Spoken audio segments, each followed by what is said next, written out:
Tesla's chief designer Franz just dropped a CNBC interview and was asked what it's like working with Elon Musk. Check this out. You've been at Tesla since 2008. You've had a hand in or been one of the visionaries behind every vehicle or every product that's come out of Tesla. Yeah. One of the longest reporting executives to Elon. What is it like to work with him, to work for him? How should investors understand his role at the company now? I mean, Elon's just a visionary, somebody who continues to just push the boundaries, looking for a future that we really want to aspire to be in, worth fighting for. And I think as a designer in that environment, we have the ability to craft and create like this vision of what the future could be. And we always say like the future should look like the future. And so we're constantly working on developing projects that feel like the future. And I think you can see that in products like the Cybertruck and the Cybercab and upcoming vehicles, even Optimus. So it's super exciting. He's always pushing, even now from day one, it's always been the same. And yeah, it's also incredibly fun. Yeah, and all three of those that you just mentioned are here on display as well. The Optimus robot is actually just right down here in the hangar over your shoulder. How to think about the development of this humanoid robot and what that means in terms of production, especially when Musk has talked so much about how this will be such a big piece of the future of Tesla.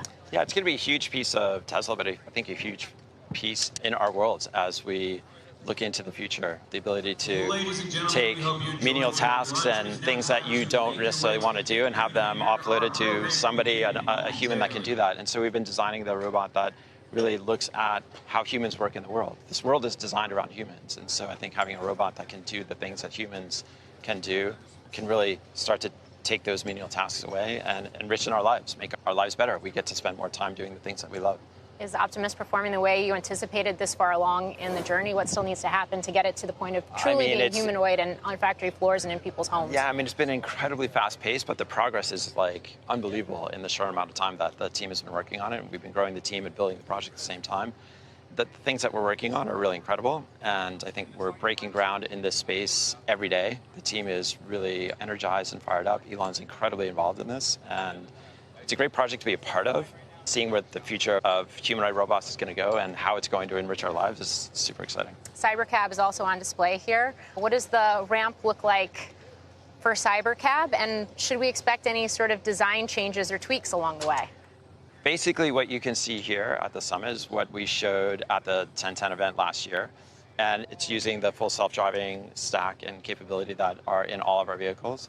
The car will look essentially like the one that you see here. There's maybe some minor changes, but it's only improvements to make the car more efficient and better. It's really a two-passenger vehicle. Like 98% of ride shares are one or two people. So it really focuses on doing an excellent job at that. Low cost per mile.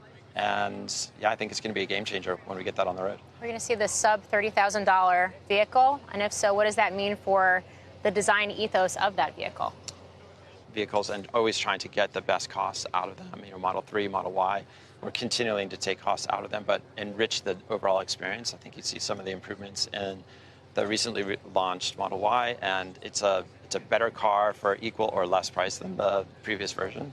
And we're constantly looking at how do we get more for less. That was Franz giving us an insight into Tesla's product development and philosophy working under Elon Musk. Let me break down my biggest takeaways. Franz explains that Elon is constantly pushing boundaries, looking for a future worth fighting for, and emphasizes that the future should look like the future. Franz, obviously the designer of the Cybertruck, the Cybercab, and Optimus, are examples of Tesla's products feeling like the future. This design philosophy is why Tesla's products look nothing like traditional automotive offerings and why they generate such strong reactions. While other automakers iterate on existing designs to maintain brand continuity, Tesla deliberately creates products that look radically different to signal technological advancements and to create great products. This approach has its risks. Cybertruck's polarizing designs, for example, did potentially limit its market, but it also creates intense brand loyalty and positions Tesla